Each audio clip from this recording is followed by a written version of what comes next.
तो रिसेंटली हमारे एक व्यूअर ने क्वेश्चन पूछा कि सर हमें कोई ऐसा जॉब रोल बताओ जिससे कि अगर हमें सैस क्लिनिकल में मूव होना हो तो हम इजीली मूव हो सके। लेट्स सपोज अगर आपने सैस क्लिनिकल सीख लिया है, आपको या उस जॉब रोल के लिए जाना है, ओके, उसमें प्रिपरेशन कर चुके हो आप, वो जॉब स्टार्ट करनी थी बट समहाउ उस जॉब रोल के लिए टाइम लग रहा है, तो ऐसा कोई जॉब रोल बताओ जो रिलेवेंट हो, अभी मैं स्टार्ट कर सकूँ और बाद में उसमें स्विच कर सकूँ। तो अगर ऐसा सिनेरियो आपके साथ भी है कि कोई वाई जॉब आपको करनी है, ठीक है, लेकिन उसमें टाइम लग रहा है, तो आपको क्या एक्स रिलेवेंट जॉब चूज़ करनी चाहिए।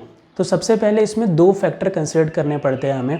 पहला फैक्टर है इंडस्ट्री और दूसरा फैक्टर है job role.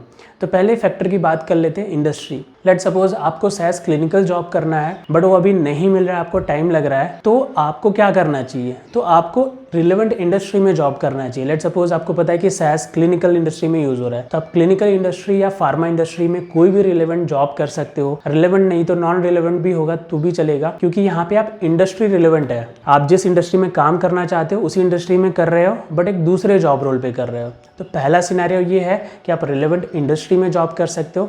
Now let's come to second factor कि relevant job role. Let's suppose आपको सैस क्लिनिकल जॉब करनी थी बट उसमें जॉब नहीं मिल रही, तो आप क्या कर सकते हो, कोई भी रिलेटेड जॉब रोल कर सकते हो। अभी सैस क्या है, एक डेटा एनालिसिस सॉफ्टवेयर है, राइट। तो आप डेटा के रिलेटेड कोई भी आपको जॉब मिल रही है, चाहे वो एक्सेल पे ही क्यों ना हो, data entry, data management, data analysis का कोई भी काम मिल रहा हो आपको, आप उसको स्टार्ट कर दो और आगे जाके वहाँ से मूव हो सकते हो। तो अभी मैंने ये जो दो सिनेरियो बताया है, इनमें क्या आपका प्रीवियस एक्सपीरियंस काउंट होगा। आपको क्लिनिकल सैस जॉब के लिए मूव करना है बट आपने ये रिलेटेड इंडस्ट्री या रिलेटेड जॉब रोल चूज़ किया, तो आप 1 साल बाद अगर स्विच करते हो क्लिनिकल सैस में, तो क्या आपका एक्सपीरियंस काउंट होगा। तो गाइस देखो, यहाँ पे एक्सपीरियंस काउंट होने के चांसेस बहुत ज़्यादा नहीं है, लेकिन ये है कि लेट सपोज कि इंटरव्यू निकलता है सैस क्लिनिकल के लिए, तो आपको प्रेफर किया जाएगा। अगर 10 जन इंटरव्यू में, तो बाय डिफ़ॉल्ट 10 में से आप 3 या 4 जन आ जाओगे अगर आपने रिलेवेंट इंडस्ट्री में या रिलेटेड जॉब रोल पे काम किया होगा।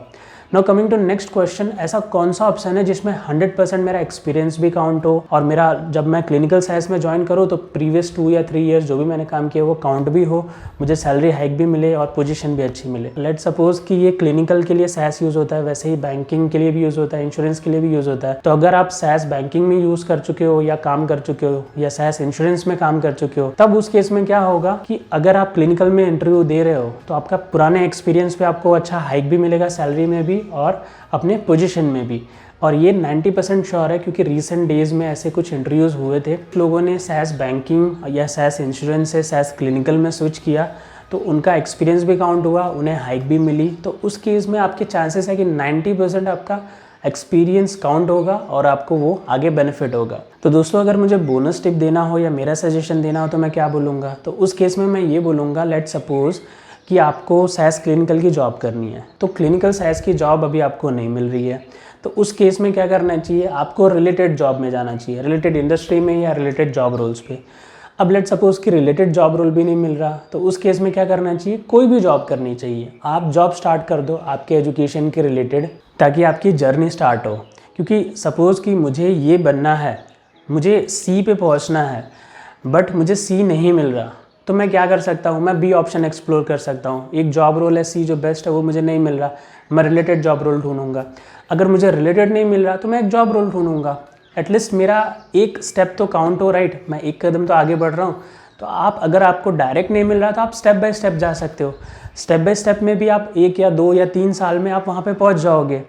बट अगर आप खाली बैठ रहे हो, लेट सपोज 1 साल, मतलब 6 महीने या 2 साल आप कुछ नहीं कर रहे, तो उस केस में आपका क्या होगा, टाइम वेस्ट होगा। और तीनों ही केस में, जितने भी मैंने केसेस बताए, इन सभी में एक चीज़ हमेशा ध्यान में रखना, आपका जो अप्रोच होना चाहिए ना इंटरव्यू के टूवर्ड्स या लर्निंग के टूवर्ड्स, वो हमेशा पॉजिटिव होना चाहिए। कभी भी कोई आइडिया से या किसी जॉब रोल से कभी भी लाइफ में स्टिक होके मत रहना कि मैं यही करूँगा, मैं इसी में जॉब लूँगा, ऐसा नहीं होता। करंट मार्केट काफ़ी इवॉल्व हो रहा है, काफ़ी चेंजेस हो रहे हैं। कभी कभार क्या होता है कि आप प्रिपेयर कर रहे हो और आपको तुरंत जॉब मिल गई, कभी कभार मार्केट डाउन होता है तो आपको टाइम लग जाता है, 6 महीने लग जाते हैं या 1 साल लग जाते हैं।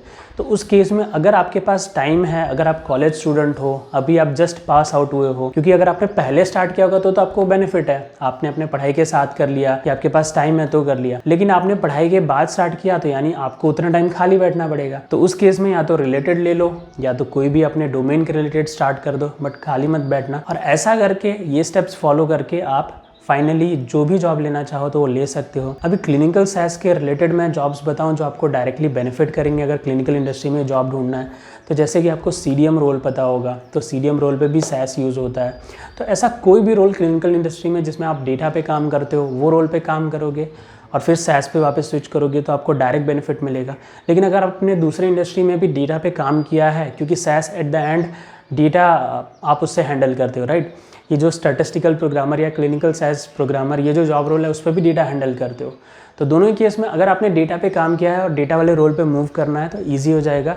या तो सेम इंडस्ट्री में काम किया है तो आपको कुछ इंडस्ट्री नॉलेज अच्छा खासा होगा, तो उस केस में भी आपको ईजी हो जाएगा। तो दोस्तों आज की वीडियो में बस इतना ही। और भी कोई क्वेश्चन हो तो आप मुझे कमेंट्स में पूछ सकते हो, मैं ट्राई करूँगा उसके ऊपर भी अगली वीडियो बना दूँ। मिलते हैं अगले वीडियो में, तब तक के लिए बाय बाय दोस्तों।